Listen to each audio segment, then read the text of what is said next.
This is Locked On Sports Atlanta, and it's time for the Atlanta Football Party, only on Locked On Podcast Network, your team every day. Welcome to the Atlanta Football Party, your home for the best Georgia Bulldogs football talk. It's local insight you can't get anywhere else but right here on Locked On. I am Tenitra Batiste, your host. Alongside me are Jarvis Davis and Brent Rollins. This episode of the Atlanta Football Party is brought to you by Game Time. Download the Game Time app, create an account, and use code LOCKEDONCollege for $20 off your first purchase. The Atlanta Football Party is part of the Locked On Podcast Network, your team every day. Now, it's a good time. It's a great time, in fact, to get the party started. Why? Because we're talking about another Georgia win, this time a 30-21 victory over Missouri that gave the Dogs their first victory over a college football playoff ranked opponent this season. So let's talk about the top takeaways from the game. Brent, we'll start with you. Carson Beck, you want to talk a little down and distance. And how about that Dogs defense? But you said you wanted to talk about one group in particular. Yeah, I mean, first with Carson Beck, I mean, big picture, like this was a very NFL-like game to me, two relatively evenly matched teams where turnovers were the difference in the end. But specifically, Beck on third down, fourth down, because the throw to Rara was on fourth down.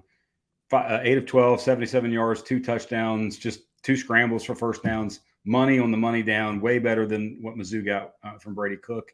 And then the combo, I don't know if the law firm that is Wilson and Walker, or Walker and Wilson, however you want to do it. But Damon Wilson and Jalen Walker on the edge, you're seeing more and more of them, more and more of Jalen Walker on the early downs.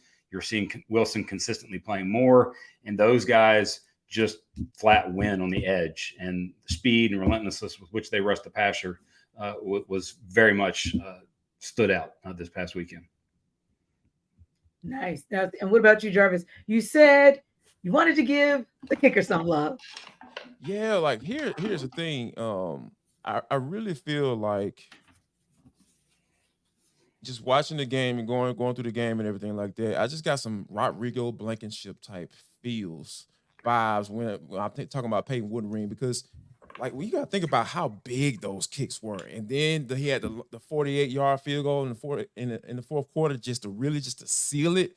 Like it seems like Kirby just seems to hey, let me go see if I can get this kicker that I know for a fact I can count on in any type of situation. Because you got to look at that. That is a big moment. You are your SEC opponent. You're at home. You haven't lost at home since what? Since your home beat you. Your 2019 against Will Muschamp in the South Carolina Gamecock. So all of those things right there just kind of culminates itself in just saying, you know what? I trust my guy. I trust my guy to put him in there to go ahead and make this field goal. So it just really speaks to like it's nothing like having a kicker in college that you can just count on like that. And I think that Kirby Smart has that in Peyton Woodring. What's amazing about that, it's the literal difference in the game. 3 made field goals, 9 points. Yeah, absolutely, man. There's the margin. And I think you made a really good point earlier when you talk about how this felt like an NFL game, because like literally the difference in the game were, those 2 turnovers, because the offense is like when you talking about first downs and just yardage, like everything very similar. Was very similar. It was so similar. And like that just kind of goes to show you how important special teams is when in those moments, when you're in these type of games, because you're going to be in these type of games, especially when you talk about being in the SEC. And because Missouri has given Georgia issues, like they consistently give them problems. So I think that, when you have a guy like Woodring you can count on, and you have a guy like Carson Beck who's not going to turn the football over, it just all kind of comes into play like, okay, this is a very disciplined team. These guys aren't going to make mistakes at the wrong time. And they got a guy in special teams, that third element that is so important in college. Like they got a guy that can just put in there at any given time and say, hey, man, go make this field goal so we can seal the deal and get this dub. Thorson's been legit as a punter too. Like he has yet to have a punt returned. And with Burden back there early in the game, you're like, okay, don't let him get rolling. And then he can't because of the hang time and his ability to create fair catch opportunity or have them have to fair catch the ball. That's one of the benefits of having a defensive-minded head coach. He's going to be big on special teams. Indeed. Because, it's important that at any time in either direction that you go, it's important that you look at where that field position is going to be and the potential to flip the field, in your favor, however you can get it done. And then going back to something, Brent, that you mentioned as it relates to Carson Beck, as it relates to, just, and I'm kind of going a little bit ahead, but it made me think about the fact that style points actually have different definitions at different times of the year, right? And sometimes it's blowout style points, if you will, where, hey, that's a team that you're not only supposed to beat, but you're supposed to obliterate. But I mean, Brent, other times it's style points as it relates to, does the guy, Carson Beck in this example, do what it is that you tasked him to do and do it, at a high level in a critical matchup like this, where you're going against an SEC East opponent, you're going into that second week of the college football playoff evaluations, if you will, from that committee. And to me, it may have only been 9 points, but those might be some seriously stylistic 9 points that you need right at a critical juncture as you're being evaluated against maybe what an Ohio State, sort of that top 5, that top 6 are doing as you get closer to the end of this regular season. And I would say, Jarvis, going back to also what Brent was talking about as it relates to the defense, this defense just continues to improve. It continues to make the critical moves and make the critical plays when it matters most. And, from a style point perspective there as well, it may not have you in a, and it's right at that 20 mark, and in college football, if you keep someone to 21 these days, that's still pretty impressive. But I think ultimately speaking, for the defense to show up and do what it was supposed to do as well, to make sure that the win was sealed, but not only sealed, but at every critical juncture where you needed them to, especially as you go late in the game, they get it done. I think that was a good takeaway that Brent mentioned as well. Yeah, like that's the thing that, like, it's so funny how, like, we just going back through like all the podcasts that we've done, talking about the Georgia Bulldogs. Like we had big questions for the defense early on, right? And we, talking about how, just from a discipline standpoint, the secondary was giving up those big plays and the slow starts in the early on in games with the offense and on the defensive side of the football. It's just funny to look at the standings. Like, Georgia's defense is only giving up 15 points a game. They're ranked in the top 10 in scoring defense, which I feel is the most important defensive statistic that you can throw out there. So, yeah, it's just really cool to see how, there's a certain expectation for this defense, right? Kirby Smart has certain expectations. He wants these guys to play a certain way. And I, just by results alone, his expectations are very much higher than a lot of coaches in the country, if not the highest, I feel. So to see them kind of like mature and have the opportunities to be able to grow and mature, and then in a big time moment, we talk about the big time moment, not only Peyton Woodring, but guys like Nazir, Stackhouse, Javon, Bullard coming through like we've seen Javon Bullard come through before, So all of those things kind of come into play where it's just like, it's just funny to me that the conversations that we had about this defense, but just to see where they are now, it's really cool to see, watch the maturation of this defense as the season has gone along. Nazir Stackhouse has touched the ball twice in his career at Georgia. The interception this past weekend, and he's the one who blocked the field goal that Chris Smith returned for the touchdown in the SEC championship game last year. Wow. So when he's touching the football, big play. Good things happen. Big Right, time, exactly. yeah. Big things happen. Big things. And Brent, to wrap us up, I want to go with something that Jarvis just said, but it's taking it back to kind of what we would do our first probably 7 or 8 weeks of the show, which is talk identity. So now here we are in week 11, and the identity, the one-word identity that we kept kind of utilizing to show what we thought was the evolution of this team across time. What is your one-word identity for this Bulldogs team as you're wrapping up week 10 going into week 11? Grit, I would say. Yeah. Very mentally tough. I like that grit. would be mine. Yep. Exactly. And how about you, Jarvis? Timely, just timely plays being made on both sides of the football. Like we talk about Carson Beck coming up big on third and fourth down, then coming up with those turnovers when you need to help seal the game in the fourth quarter. Yeah, just timely. This team has made some timely plays, and those guys come through when when it's time to make the bacon, they coming through. And I'll use savvy for me because I think it kind of encompasses both of those words where literally they're looking, they're ready, they're prepared, and then they're executing because they really, really do understand the assignment. They understand what's going on. They have the mental savvy, the wherewithal to know exactly where they need to go, where they need to be, and actually they understand the meaning of everything that they're doing as it relates to trending up to, I'll say the second to last hurdle, which of course will be the SEC championship game. And then of course that final hurdle getting into that college football playoff and determining whether or not they're actually going to be in position to win a third championship in a row. Now we'll go between the hedges and do a little bit more of a deep dive in a minute. But first, let me give you a little bit of intel on FanDuel.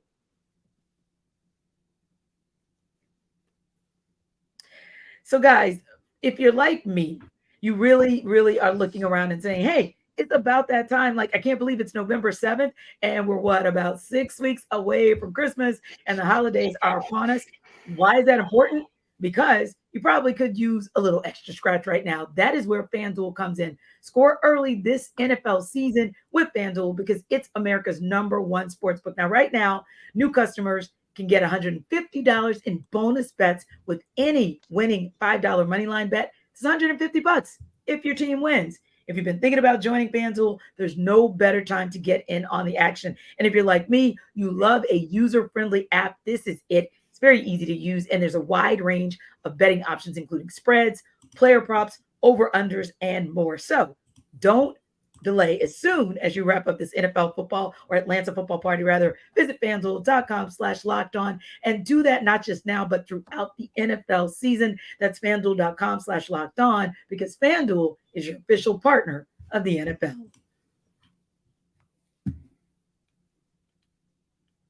Gentlemen, it's time to go between the hedges. We know that this was an interesting one because you kind of knew it was going to be a dogfight, no pun intended, but it was a dogfight indeed that we thought it was. But listen, you both said it earlier, and I want to go back to it. And that's the fact that this Dogs secondary came to play Saturday, whether it was, as you guys mentioned in the first seg, Nazir Stackhouse's game-changing interception or Javon Bullard picking off a deep pass late.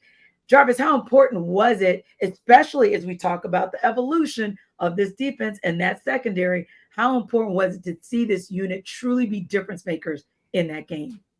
I mean, it means all in the world, and to me, it means that I probably have a little bit more confidence that they possibly could pull off a third national championship in a row because, like, that's the staple for this team. That's the calling card for this team is to have an elite defense, and I think they have moved towards that because, like I said, like I mentioned earlier, we had conversations about the defense, how it wasn't looking like that. And it's going to be really hard for, this offense to the way, especially the way they were getting off the slow starts in games, for them to carry this team as they go through. But they have been able to do that. And we starting to see those guys make those timely turnovers and guys start coming through. You start seeing names being called out more on big plays like Jalen Walker, the guys who has a absolutely amazing get off.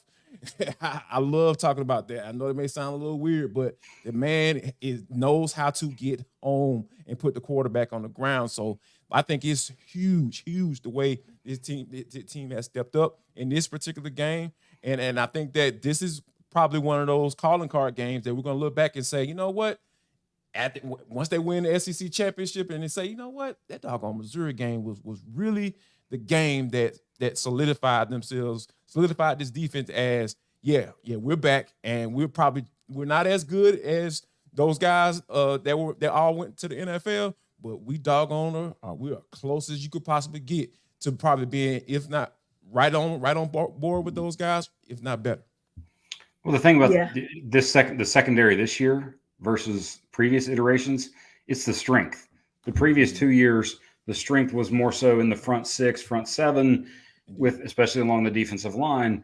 Now the strength of this defense is the secondary and the ability to what they did this week with Kamari Lassiter moving inside literally on the second play of the game in true passing down situations. Tyke Smith went out. He went and played star, guarded Burden, held in just a couple catches on him specifically. But that we're going to talk about Julian Humphrey in a little bit. So those two, Everett, while they gave up a bigger touchdown, still played solid for the most part in the game. And then Bullard and Starks are the best safety tandem to me in the college football. So like the combination of all of those players, Tyke, especially making plays, big third down sack in the red zone, that's the best part of this team and this defense.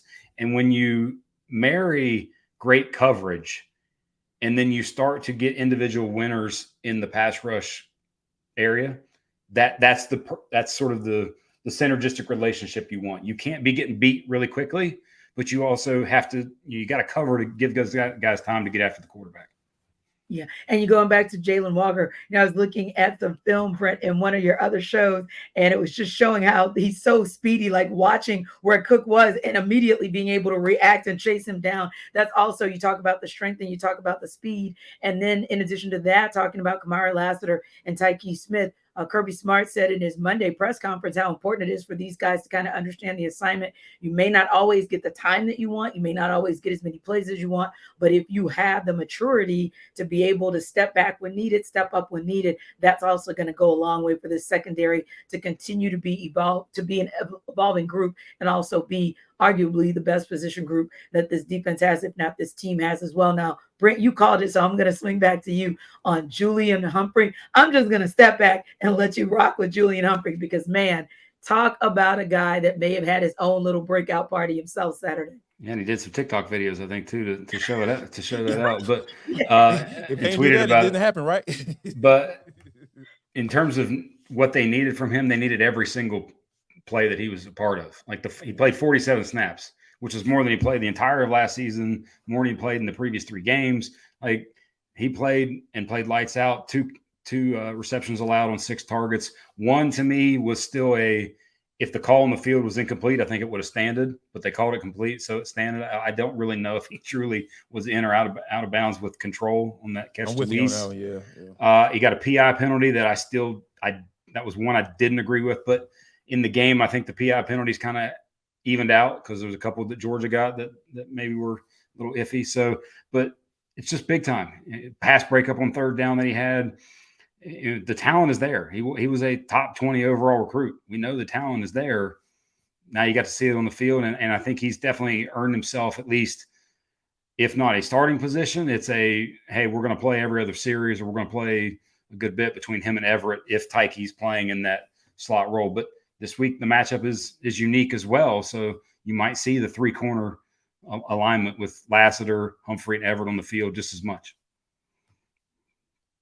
Yeah, and I think that, the other thing is, it's just like we talked about how, about that marriage, right? I love your analogies, Brent, by the way. It's been really on point these past couple weeks. T, you need to check out the one from last week. It was a security guard reference. That's all I got to say.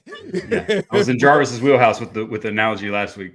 Yes, indeed. So I'm with you on this one too, because like it can be such a beautiful marriage when you match really good coverage with really good one-on-one individual pass rush. Those are some of the things that once you get that cooking, it's really cool to see. So with Julian Humphrey, like I feel like Jalen Walker is a guy that everybody knew his capabilities, right? Because everybody know all the capabilities that Georgia bring in. The 4-star, 5-star guys, they come in with all of these big hype. But a lot of times for me, I know for me personally, I want to see it on the field on the college level, right? And I think it was what we saw with Julian Humphrey. Like we understand the capability. Got nice size, long and aggressive. You can see that he really likes to get his hands on guys and really, really challenge wide receivers. And that's what you love to see in a young cornerback. So when you have these guys getting this experience like Brent talked about, and that's kind of like that first date. You get the first date out of the way, and you start, really getting comfortable with that person. You starting to get to know them a little bit more.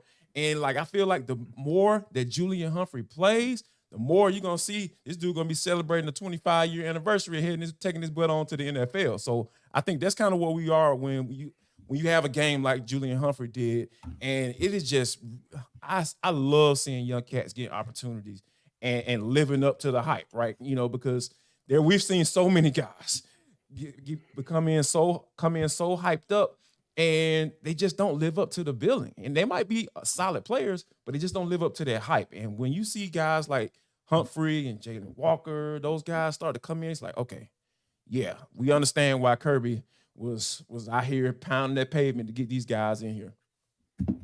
Indeed, indeed. So, guys, we'll talk a little bit more about that because I'm interested to see, with such a solid performance that Georgia had against Missouri, whether or not they'll have an opportunity to potentially leapfrog Ohio State in the college football playoff rankings that are going to come out for the second time this particular evening, actually. So we'll talk about that. And next up, but first, let's talk about game time and your chance to connect with Jarvis on Subtext.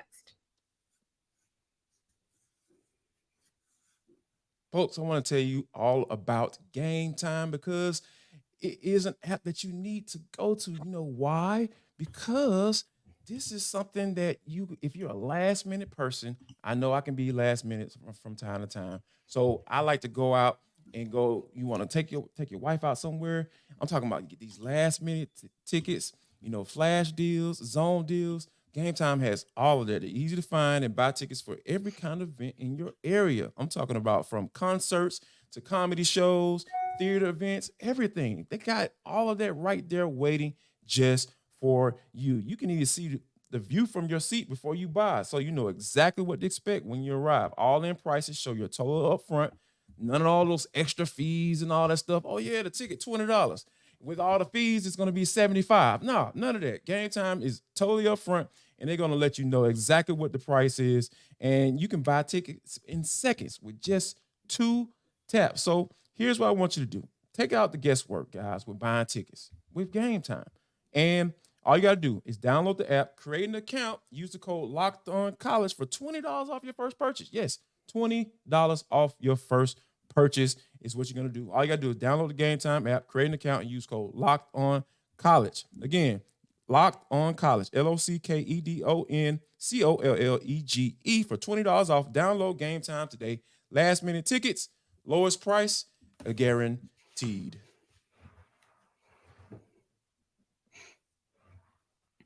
All right, guys. So let's talk about next up. Obviously, again, Georgia debuted at number 2 in the first college football playoff ranking of this season, right? With Ohio State at number 1. But it'll be interesting to kind of see after this weekend's, both went 1, of course, but after this weekend's games, whether or not that stays the same. Now, we talked a lot about the defense and what kind of statement they made, but do you guys feel like there's an opportunity there for Georgia to unseat the Buckeyes, maybe get into that number 1 spot, especially with what they did on offense? I mean, Brent, what do you think there?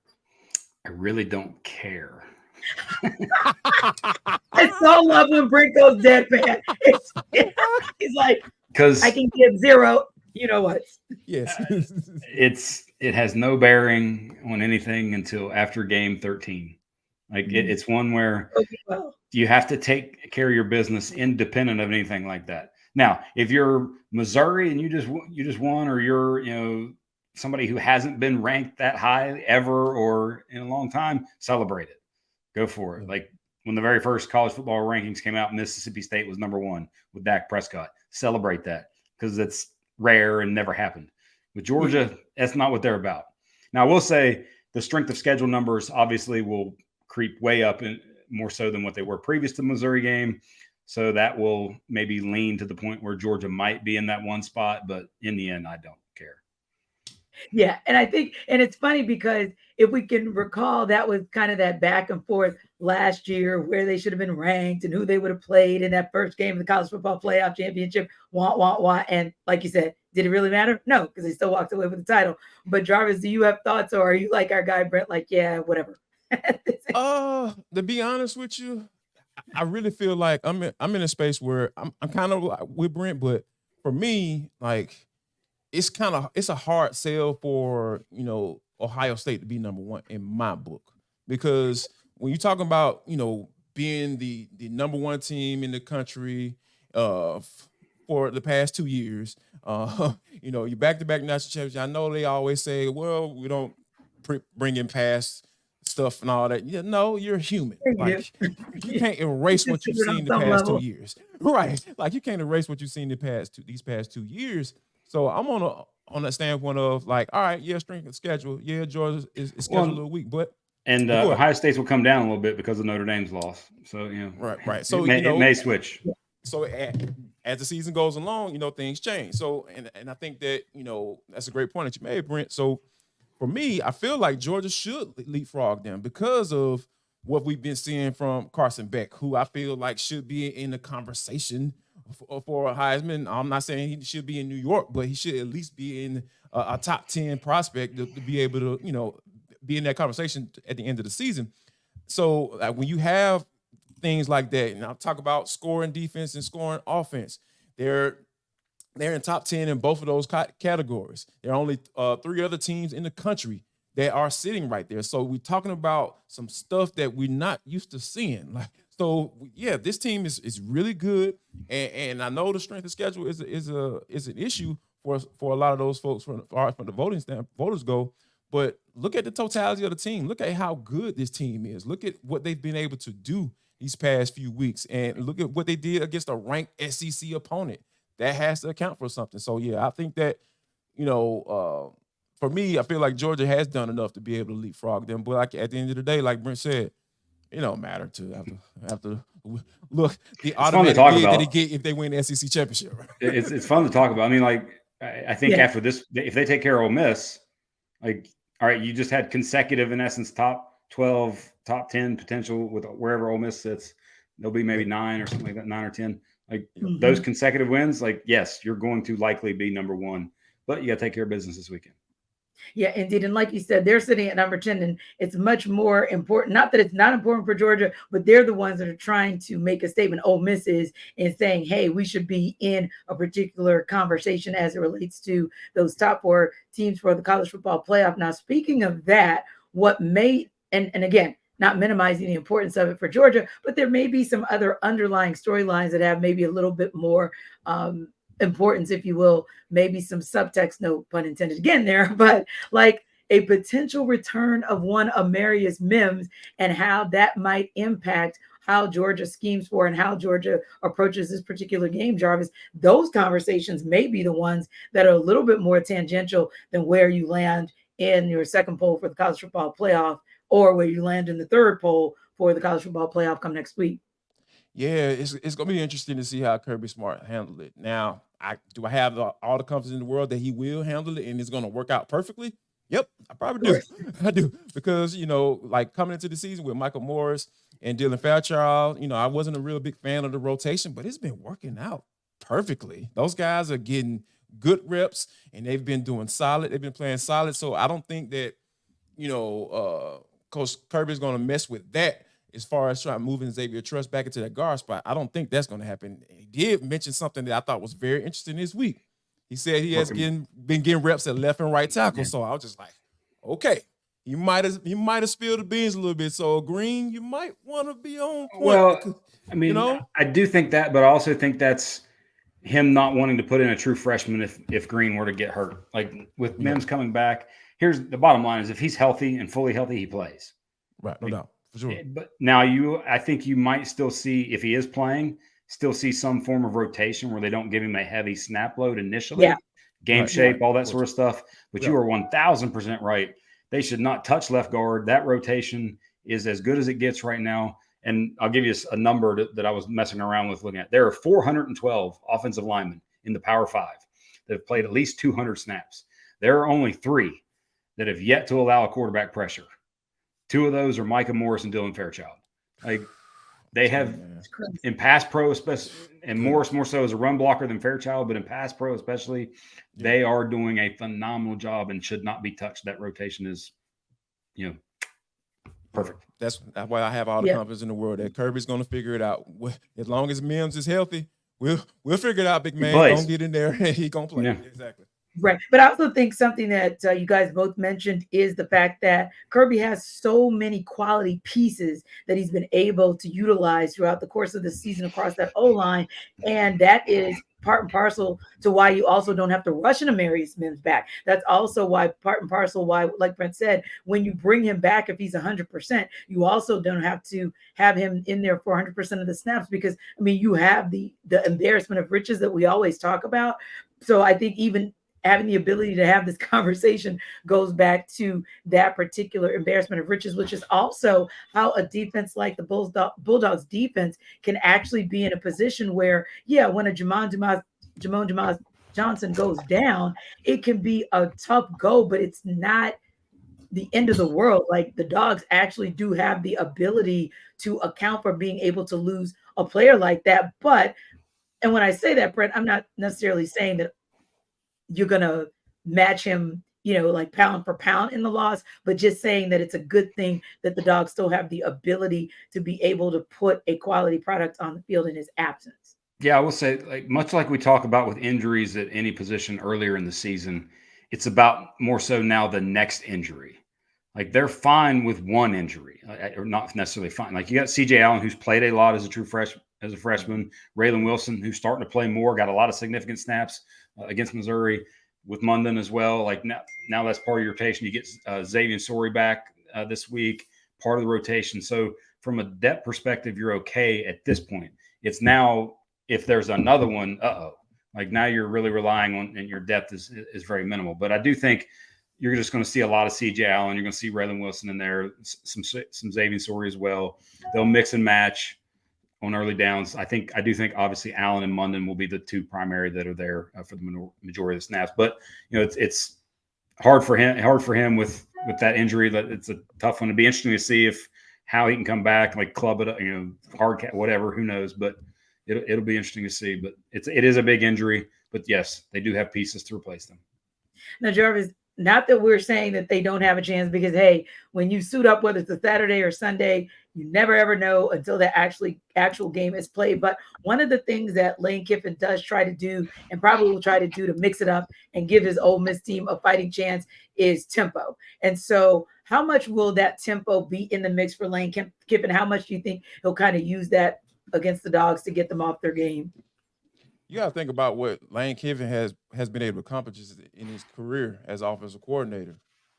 He got Nick Saban to doggone move on from that old style of offense. Like, so when you think about, like, and it's not like Lane Kiffin throws all this exotic stuff at you.